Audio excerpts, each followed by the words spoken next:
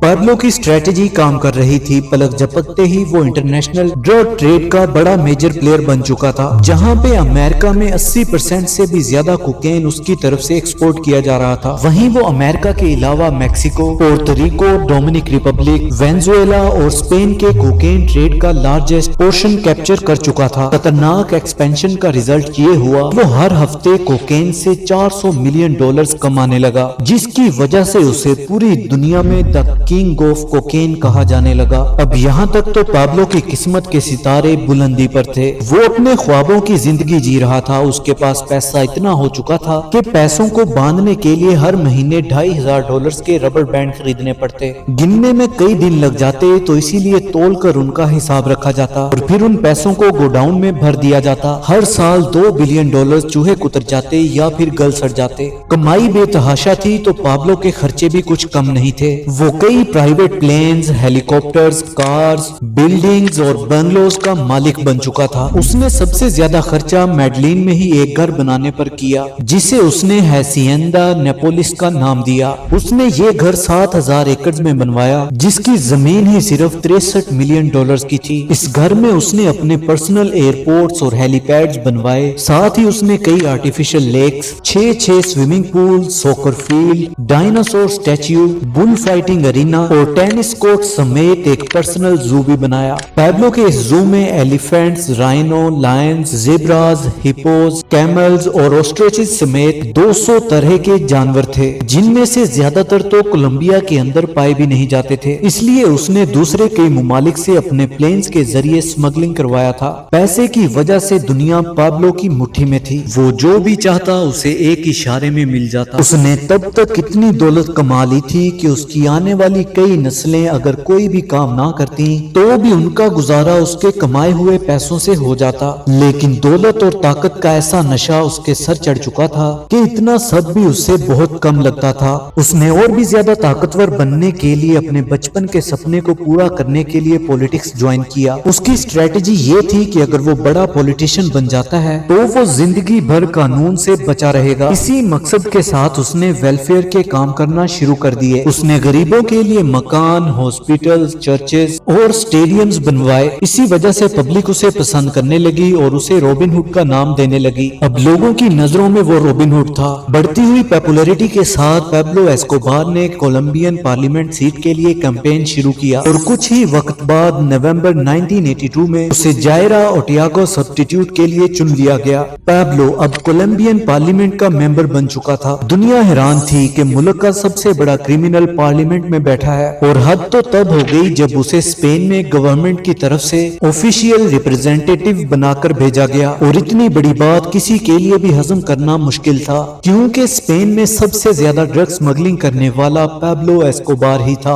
اس نے اس طرح پولیٹکس میں آ کر خود کو اور بھی زیادہ پاورفل بنا دیا تھا۔ اس کے کارٹل کا بزنس اور بھی سموتھلی چلنے لگا تھا، جو کہ اب تک صرف USA کا ہی نہیں بلکہ پوری دنیا کا 80% مارکیٹ کیپچر کر چکا تھا۔ اس کا اب سپنا تھا کہ وہ اپنے پولیٹیکل کیریئر کو اتنا بڑا کر لے کہ وہ کولمبیا کا پریزیڈنٹ بن جائے، لیکن اتنے بڑے کرمنل ریکارڈ کے کے ساتھ پریزیڈنٹ بننا تو دور وہ اپنی پارلیمنٹ سیٹ بھی نہیں بچا پایا۔ جلد ہی اپوزیشن پارٹی کے لوگ اس کے کرائم کے پردے فاش کرنے لگے اور اس سے کھلے عام سوال پوچھے جانے لگے۔ اس کے پولیٹیکل کیریئر کو بھاری جھٹکا تب لگا جب جسٹس لیڈر روڈریگو لارا بونیلا نے اس کا سارا کچا چٹھا کھول کر اس کے خلاف انویسٹیگیشن شروع کر دی۔ انویسٹیگیشن میں اس کے سارے پرانے کیسز کھولے گئے، ساتھ ہی اس کی ڈرگز کی کمائی سے خریدی گئی پراپرٹیز اور پلین کو سیز کرنے کے آرڈر دے دیے۔ رہی صحیح کسر تب پوری ہو گئی جب ایل اسپیکٹاڈور نامی اخبار نے ان ساری چیزوں کے بارے میں چھاپ کر ساری چیزیں دنیا کے سامنے رکھ دی۔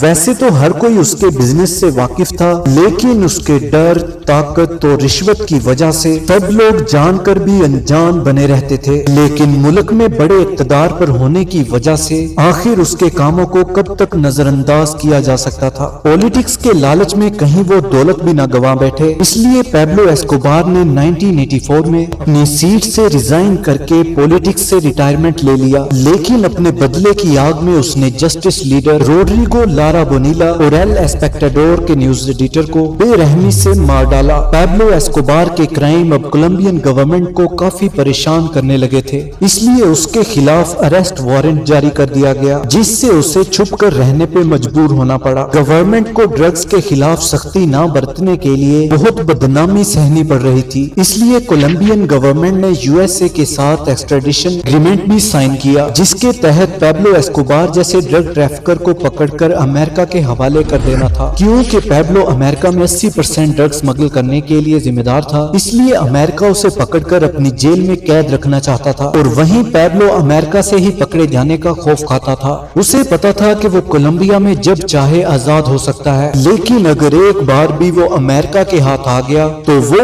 وہاں سے کبھی بھی نہیں چھوٹ پائے گا۔ اس لیے اس نے کولمبین گورنمنٹ کے سامنے ایک شرط رکھی کہ اگر اسے امریکہ کے حوالے نہ کر کے کولمبین کی ہی جیل میں رکھا جائے تو وہ سرینڈر کر دے گا، لیکن کولمبین گورنمنٹ نے اس کی شرط کو ماننے سے انکار کر دیا۔ پھر پیبلو نے آفر کیا کہ اگر اسے امریکہ کے حوالے نہ کر کے یہیں پر رکھا جائے تو وہ کولمبیا کا $10 بلین کا قرضہ چکا دے گا۔ کولمبیا کا قرضہ اتارنے کی ڈیل اچھی تھی، لیکن بدنامی کے چلتے کولمبین گورنمنٹ اس شرط پر راضی نہ ہوئی۔ پھر جب سیدھی انگلی سے گھی نہیں نکلا تو وہ خون خرابے پر اتر آیا۔ اس نے ایکسٹریڈیشن پالیسی کے خلاف لاس ایکسٹراڈیٹیبل آرگنائزیشن بنائی، جو بھی بڑا آفیسر ایکسٹریڈیشن پالیسی کی فیور میں بات کرتا پیبلو اس کو مروا دیتا۔ اس کے علاوہ اس نے M19 نام سے مشہور لیفٹ ونگ گوریلا کو فنڈنگ کی، جنہوں نے نومبر 1985 میں کولمبین سپریم کورٹ پر اٹیک کر کے قریب آدھے ٹاپ ججز کی جان لے لی۔ سپریم کورٹ کو تہس نہس کر دیا گیا۔ ایکسٹریڈیشن ایگریمنٹ کے ساتھ ساتھ ہزاروں ڈاکومنٹ جلا کر راکھ کر دیے گئے۔ اس طرح پیبلو نے اپنے ہی ملک کے خلاف جنگ چھیڑ دی تھی، لیکن اتنا سب کرنے کے بعد بھی اس کی مصیبتیں کم نہیں ہوئی۔ ورجیلیو بارکو وارگاس نے ملک کا نیا پریزیڈنٹ بنتے ہی